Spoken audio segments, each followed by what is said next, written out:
अगर 2026 में एक सक्सेसफुल ऑकल्ट प्रैक्टिशनर बनना चाहते तो वीडियो आपके लिए। इस वीडियो में मैं आपको 90 दिन का एक क्लियर रोड मैप देना चाहता हूँ, जिससे आप अपनी ऑकल्ट प्रैक्टिस को सिर्फ नॉलेज या पैशन तक सीमित नहीं रखो, बल्कि उसे एक स्टेबल, रिस्पेक्टेड और प्रॉफिटेबल प्रोफेशन बना पाओ। यह रोड मैप इंस्पिरेशन के लिए नहीं है, यह इम्प्लीमेंटेशन के लिए। अगर आपने इसे ऑनेस्टली फॉलो किया तो 90 दिन के बाद आप ये पूछना बंद कर दोगे कि क्या मैं सही डायरेक्शन में जा रहा हूँ या नहीं।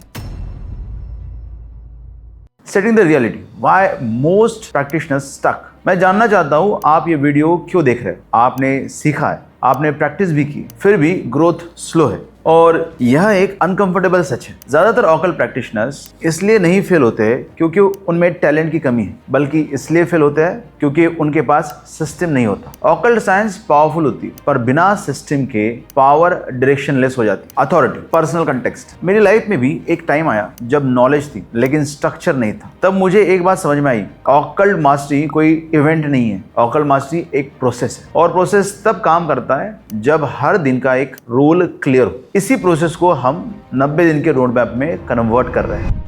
पहला है pick the occult practice, focus as a force. सबसे पहला काम है फोकस। सोचिए, अगर आप हर रोज नया डायरेक्शन लेते हो तो आप कभी भी डीप नहीं जा सकते। ऑकल्ट प्रैक्टिस एक कुआं खोदने के जैसा है। रोज थोड़ा थोड़ा खोदोगे तो पानी जरूर मिलेगा, लेकिन अगर आप हर रोज नई जगह बदलोगे तो सिर्फ मिट्टी मिलेगी। इसलिए 90 दिन के लिए सिर्फ एक ऑकल्ट प्रैक्टिस को फिक्स करो। ये लिमिटेशन नहीं है, ये पावर ऑफ कॉन्सेंट्रेशन है। Number 2, daily learning, sharpening the x. जब फोकस क्लियर होता है तो लर्निंग मीनिंगफुल हो जाती है। रोज का लर्निंग ऐसे समझिए जैसे लकड़ी काटने के पहले कुल्हाड़ी को तेज करना। ऑकल्ट में इंट्यूशन जरूरी है, लेकिन बिना लॉजिक के इंट्यूशन इमेजिनेशन बन जाती है। बुक्स, फ्रेमवर्क्स, क्लासिकल नॉलेज, यह आपके इंट्यूशन को डायरेक्शन देता है। रोज का लर्निंग आपको सीकर से प्रोफेशनल बना देता है।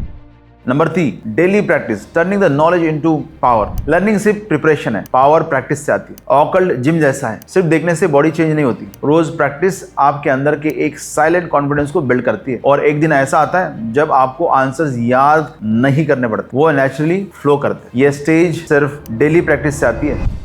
Number 4, physical challenge, stability of the energy. अब एक बात समझिए, ऑकल्ट का काम सटल होता है, लेकिन प्रैक्टिशनर का फाउंडेशन स्ट्रांग होना चाहिए। मैं हर रोज सुबह 6:30 को बैडमिंटन जाता हूँ, इसलिए नहीं क्योंकि मुझे मेडल्स चाहिए या मुझको बहुत बड़ा प्लेयर बनना है, बल्कि इसलिए क्योंकि जब बॉडी डिसिप्लिन होती है तो माइंड और एनर्जी भी डिसिप्लिन हो जाती है। स्पिरिचुअल का मतलब वीक होना नहीं होता, स्पिरिचुअल का मतलब है स्टेबल होना। Number 5, mental challenges and resilience and clarity. Physical stability के बाद मेंटल क्लैरिटी आती है। मैं हर रोज चेस खेलता हूँ। चेस मुझे सिखाता है कि फ्यूचर में कैसे सोचना है, कैसे बहुत बड़ा प्लानिंग करना है, कैसे फास्ट कैलकुलेशन करनी है। हर एक मूव का कॉन्सिक्वेंस होता है। ऑकल्ट प्रैक्टिशनर को भी ये समझना पड़ता है कि हर एडवाइस, हर प्रेडिक्शंस, हर डिसीजन एनर्जी क्रिएट करता है। मेंटल चैलेंज आपको इम्पल्सिव होने से रोकता है, और क्लैरिटी के बिना ऑकल्ट डेंजरस भी हो सकता है। Number 6, record and post marketing growth visible. अब एक नेचुरल सवाल है, अगर आप हर रोज ग्रो कर रहे हो तो दुनिया को कैसे पता चलेगा? इसलिए रिकॉर्ड करना जरूरी। परफेक्ट होने के बाद नहीं, परफेक्ट होने के लिए नहीं, ऑथेंटिक होने के लिए। रोज का एक छोटा सा वीडियो आपकी जर्नी का प्रूफ हो जाता है, और जब लोग आपकी जर्नी देखते हैं तो ट्रस्ट ऑटोमेटिकली बिल्ड होता है। विजिबिलिटी एरोगेंस नहीं है, विजिबिलिटी रिस्पॉन्सिबिलिटी है।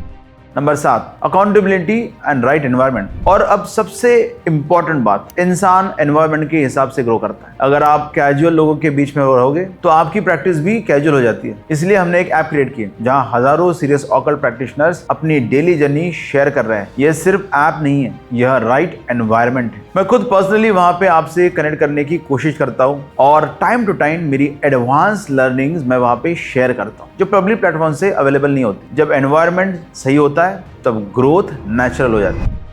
फाइनल चैलेंज, काम बट फर्म। अब आपसे मैं एक सीधा सवाल पूछता हूँ, अगले 90 दिन ऐसे ही निकालना चाहते हो जैसे पिछले 90 दिन निकले, या फिर आप अपनी ऑकल्ट प्रैक्टिस को फाइनली सीरियस देना चाहते हो? अगर आप रेडी हो तो कमेंट में लिखिए I am in for 90 days occult road map. आप ऐप ज्वाइन कीजिए, अपनी जर्नी को डॉक्यूमेंट कीजिए। मैं आपसे ये प्रॉमिस नहीं करता कि यह इजी होगा, मैं सिर्फ ये कह रहा हूं ये सही होगा, क्योंकि ये मोटिवेशन नहीं है, सिस्टम प्लस एनवायरनमेंट है। मिलते हैं चैलेंज के अंदर।